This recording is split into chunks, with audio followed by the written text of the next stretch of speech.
নমস্কাৰ, জয় শ্ৰীকৃষ্ণ, জয় শ্ৰীৰাম। আপোনালোকক আমাৰ চেনেলৰ অন্য এটা ভিডিঅ'লৈ আকৌ স্বাগতম জনাইছোঁ। যদি আপোনালোকে আমাৰ ভিডিঅ'খিনি চাই ভাল পাইছে তেতিয়াহ'লে লাইক কৰিব, কমেণ্ট কৰিব, শ্বেয়াৰ কৰি দিব আৰু লগতে চেনেলটো ছাবস্ক্ৰাইব কৰি দিব। আপোনালোকে বাৰু কিমানজনে আমাৰ মধ্যপ্ৰদেশত থকা সেই ভূতে বনোৱা মন্দিৰটোৰ বিষয়ে গম পায়? কিছুমান মন্দিৰটো ৰজাই বনায়, কিছুমান মন্দিৰ আগৰ দিনৰ পৰা আছে। আৰু এইটো মন্দিৰ বিশেষভাৱে নিৰ্মাণ কৰা হৈছে আৰু এই মন্দিৰটো কোৱা মতে ভূতে বনাইছিল হেনো। ভূতে শিৱক তুষ্ট কৰিবলৈ মানে সন্তোষ কৰিবলৈ এই মন্দিৰটো বনাইছিলে। আৰু আহকচোন আমি এই কাহিনীটো জানো, মন্দিৰটোৰ বিষয়ে জানো। যদি ভাল পায় তেতিয়া লাইক কৰি দিব, কমেণ্ট কৰিব আৰু শ্বেয়াৰ কৰিব। মন্দিৰটোৰ নাম কাকন মঠ মন্দিৰ। আমাৰ মধ্যপ্ৰদেশত অৱস্থিত, মৰেনা ডিষ্ট্ৰিক্টত। আমাৰ ভাৰতৰে এখন ৰাজ্য মধ্যপ্ৰদেশ, সেই মধ্যপ্ৰদেশৰে মৰেনা ডিষ্ট্ৰিক্টৰ এই মন্দিৰটো অৱস্থিত। কোৱা মতে এই মন্দিৰটো হেনো ভূতে বনাইছিলে, এটা ৰাতিৰ ভিতৰতে বনাইছিলে। আৰু এই মন্দিৰটো বনাওঁতে ভূতে শিৱক তুষ্ট কৰিবৰ কাৰণে বনাইছিলে। আৰু ইয়াত যিখিনি শিল ব্যৱহাৰ হৈছে সেই শিলখিনি ভাৰতত মানে সেই জেগাটোত পোৱা নাযায়। ক'ৰ পৰা কেনেকৈ আনিলে সেইখিনি শিল কোনেও আজিলৈকে গম পোৱা নাই। আৰু এতিয়া বৰ্তমান পুৰাতত্ব বিভাগৰ দায়িত্বত আছে এই মন্দিৰভাগ। বহুতো মানুহে তাত মন্দিৰভাগৰ কথা জানিবলৈ বিচাৰে, তাত যায়। ৰাতি কিছুমান মেচিন ব্যৱহাৰ কৰে, সেই তাত কিছুমানে ভূতৰ বা কিবা অদৃশ্য বস্তুৰ খোজকাঢ়ি থকা শব্দ, কথা পতা শব্দ, ফুচফুচনি বা তন্ত্ৰ মন্ত্ৰ, সেইবোৰ শব্দ শুনিবলৈ পোৱা যায়। আৰু স্পষ্টকৈ কোনেও ক'ব পৰা নাই যে বস্তুটো কি আছে, তাৰ সেই মন্দিৰ ভাগৰ ভিতৰত কি আছে, কি চলি আছে, মানুহে আছে নে বেলেগ কিবা আছে। আজিলৈকে কোনেও সেইটো বস্তু স্পষ্টকৈ ক'ব পৰা নাই। আৰু মন্দিৰভাগ বনাওঁতে আমি যেনেকৈ চিমেণ্ট বা চূণ ব্যৱহাৰ কৰি পেলাই আগতে বনাইছিলে, বা চাউল, বৰা ভাত কিবা কিবি সেইখিনি দি পেলাই যেনেকৈ বৰালি মাছ দি পেলাই চিমেণ্টৰ নিচিনা কাম কৰিছিলে, কিন্তু তাত চিমেণ্ট বোলা বস্তুটো বা আঠা ধৰা বস্তু একো নাই। মানে শিলৰ ওপৰত শিল জাপি জাপি জাপি জাপি সেই মন্দিৰভাগ নিৰ্মাণ কৰিছিলে। কোৱা মতে সেই মন্দিৰভাগ যেতিয়া নিৰ্মাণ কৰি আছিলে তেতিয়া ভূতসকলে মানে ভূতখিনিয়ে এটা টাৰ্গেট ফিক্স কৰিছিলে যে আজি ৰাতিটোতে বনাম, আজি ৰাতিটোতে বনাই শেষ হ'ব লাগিব, মানে ৰাতিপুৱালৈকে। কিন্তু তাৰ এটা কাহিনী আছে। বনাই থাকোঁতে হেনো গাঁৱৰ মানুহ এজন, মানে কাষৰ গাঁৱৰ মানুহ এজন গৰু গাড়ী লৈ পেলাই গৈছিলে।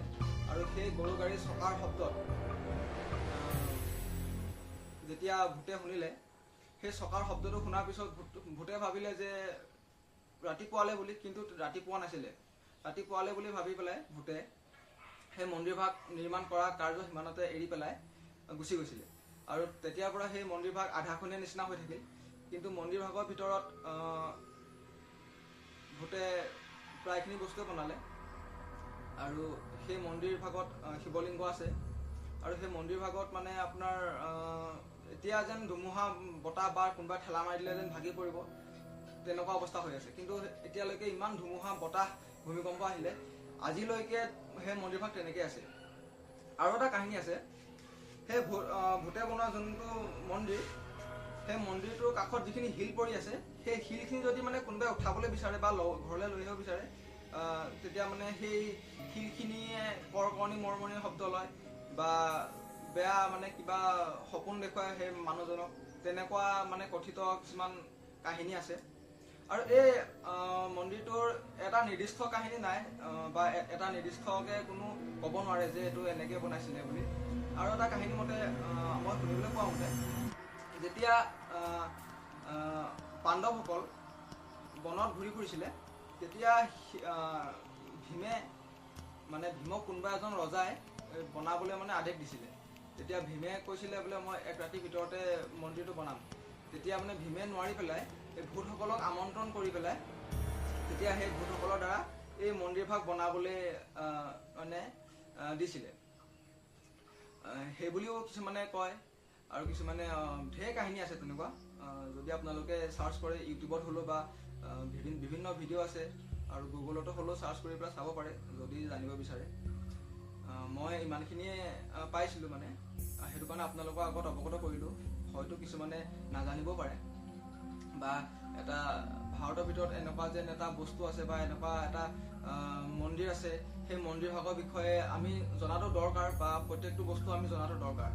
কাৰণ ভাৰতত থকা বস্তু বা যিখিনি সম্পদ, সেইখিনি সম্পদ ভাৰতৰ বাহিৰৰ যিখিনি দেশ সেইসকলে আমাৰ কালচাৰটো মানে বহুত ডাউন দি পেলাই মানে নিজ চকুৰে চোৱা লেখাকে চায়।